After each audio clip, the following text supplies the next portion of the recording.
And now we'd like to welcome Reverend Bradleermoth. Thank you. Good morning, Shana Tova. It is so good to be here with you all today, and I'm grateful for another invitation to speak. And I accept that Becca Bean is a hard act to follow. And that was a great opening prayer, and thank you, Kim. It was a great stage setter. I know we all hoped we'd be in person by now, but here we are, and I accept it. I look forward to the day that I can take that short ride down Montauk Highway and walk through the doors of the center and greet you all in person. And it also dawned on me that it's 20 years ago this year that we moved into this home in Sag Harbor. It did not dawn on me, however, when I chose this date to speak, that we would be at the 20th anniversary of 9/11. But I can't help but lean into that, as it speaks so well to the theme of the month and the title of my talk. I'm sure we all have had our own reflection of where we were that day, what was lost, perhaps very close to some of us, and how we felt and what has happened since. My experience was that I was away in Barcelona alone and in shock when I found out. I could not get home, and home is 4 blocks from the World Trade Center in the city.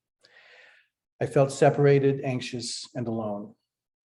The next day, on the 12th, I went to a park and sat quietly in contemplation for a good while until I could move.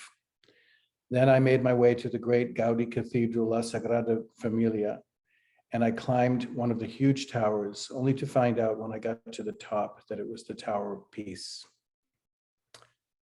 I stood there and I wept. On the 13th, I made my way by train to the music festival I was there to attend and ended up being one of only 2 Americans that made it over. I was embraced by the artists and by my international colleague arts professionals and held in their hearts and hands. They had a great empathy for me and for us that week. And yet, in their way, they lovingly but pointedly welcomed me to what the rest of the world faces with some regularity. When I arrived home exactly a week later, I walked from the checkpoint on Canal Street down to my home near City Hall, and I saw firsthand the aftermath lingering in the air and on the streets. When I took my first subway ride the next day, I noticed the shock folks were in, the collective numbness. There was a tenderness to it all. Like everyone else, in my way, I came to accept what had happened. Now I had to understand why and how to move forward, knowing and accepting also that some of what would unfold would be out of my control. But it also sparked something that was very much in my control. That event for me was a prelude to my stepping back onto a spiritual path, an awakening to my wholeness. It grabbed me from deep inside and it shook my being. I had become very lost and anxious for a foothold for years, separated from what I would in the next months and years come to see as I rode ahead and back to my unity with whatever God or spirit was to be revealed to me. It continues to this day, not as prelude anymore, but as daily walk. When these terrible events unfolded that day, we came together as a country, as Americans, as human beings reaching out to one another in solidarity and solace. Today, the world is in turmoil. We have just ended a war that seemed to go on forever, and it ended messily, but hopefully, ultimately for the better. Climate change is beating us down on a regular basis. We are more divided than ever in our own country and communities.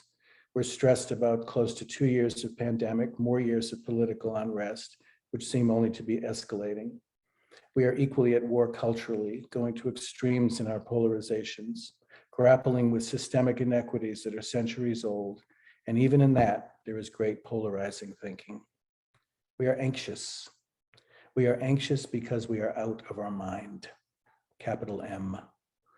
We live separated from our divine selves, the divine source, more than ever it seems. And yet, more than ever, it calls to us, and the reasons for our disconnect are glaringly present every day, igniting some of us to action and others to greater fear and reaction. It is gratifying to be in circles like this community this morning, where folks are coming together to try to listen more deeply to each other and to that call. It is gratifying to see the youngest among us looking at the generational dysfunctions of the world and taking action to create a new paradigm. Ernest Holmes wrote, "If our thought is as unsullied as the mind of God, if we are recognizing our oneness with God, we cannot pray for other than the good of all humanity. The secret of spiritual power lies in a consciousness of one's union with the whole." When I titled this talk, it was partly tongue-in-cheek, but it was also multi-meaning. When a child has separation anxiety, they're clinging to their parents and unable to separate in healthy ways to do the simplest things like go to school. As adults, we cling to our histories and weave narratives of protection and survival around them. We often create dysfunctional ways of dealing with our lives. We forget that our parents no longer control us and that we are now our parents. Similarly, to my mind anyway, so many treat God as a parent to whom we beseech our wants and needs and protection. We forget that we are from that same source and have it within us to completely control our own lives. So it becomes then easy to say things like, why did God let this happen? God let it happen because God is the source of all things. Therefore, all things are a manifestation of the source.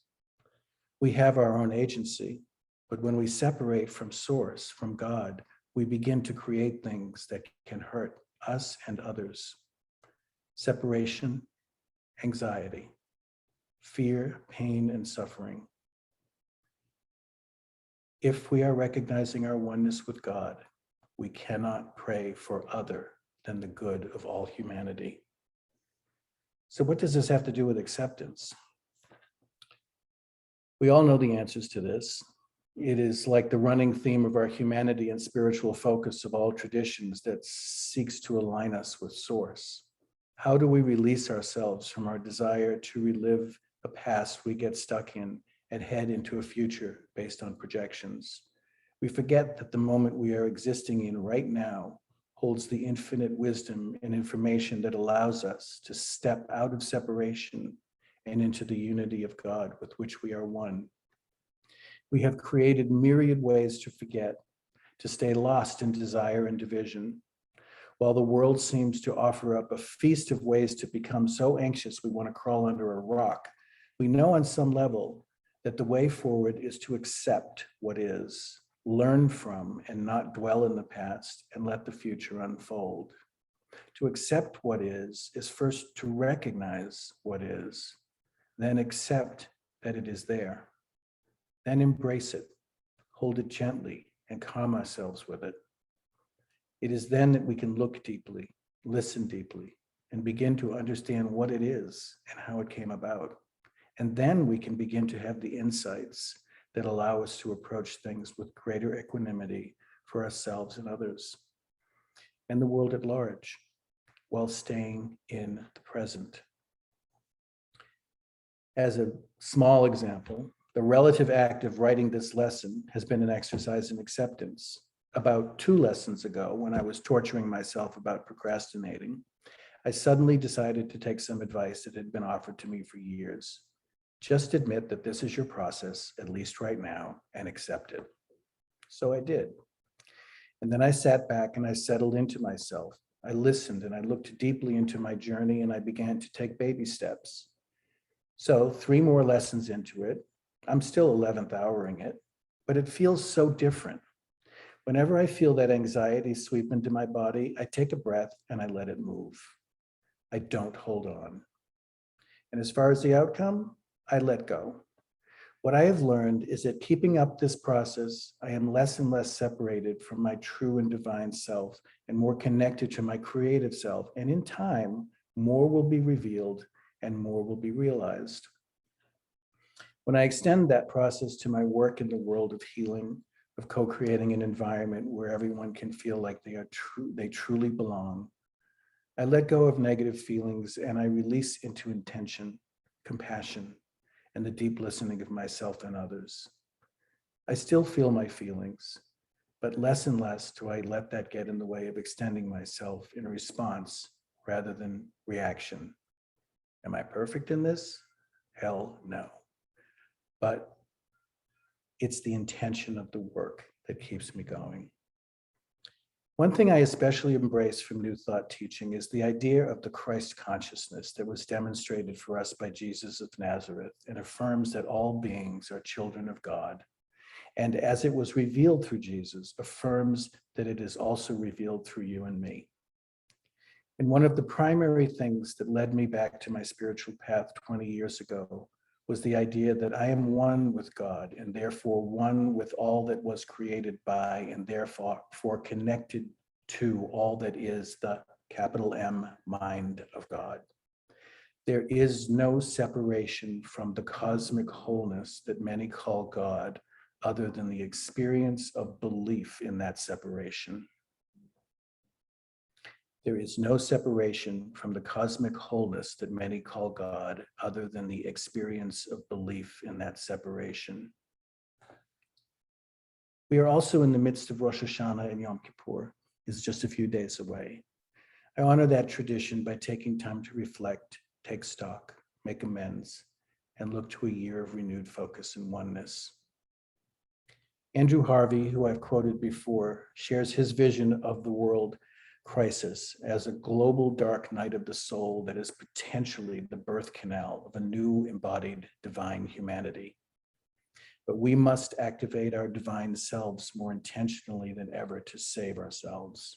The crises we are in are deep and destructive and may get worse before it even begins to get better.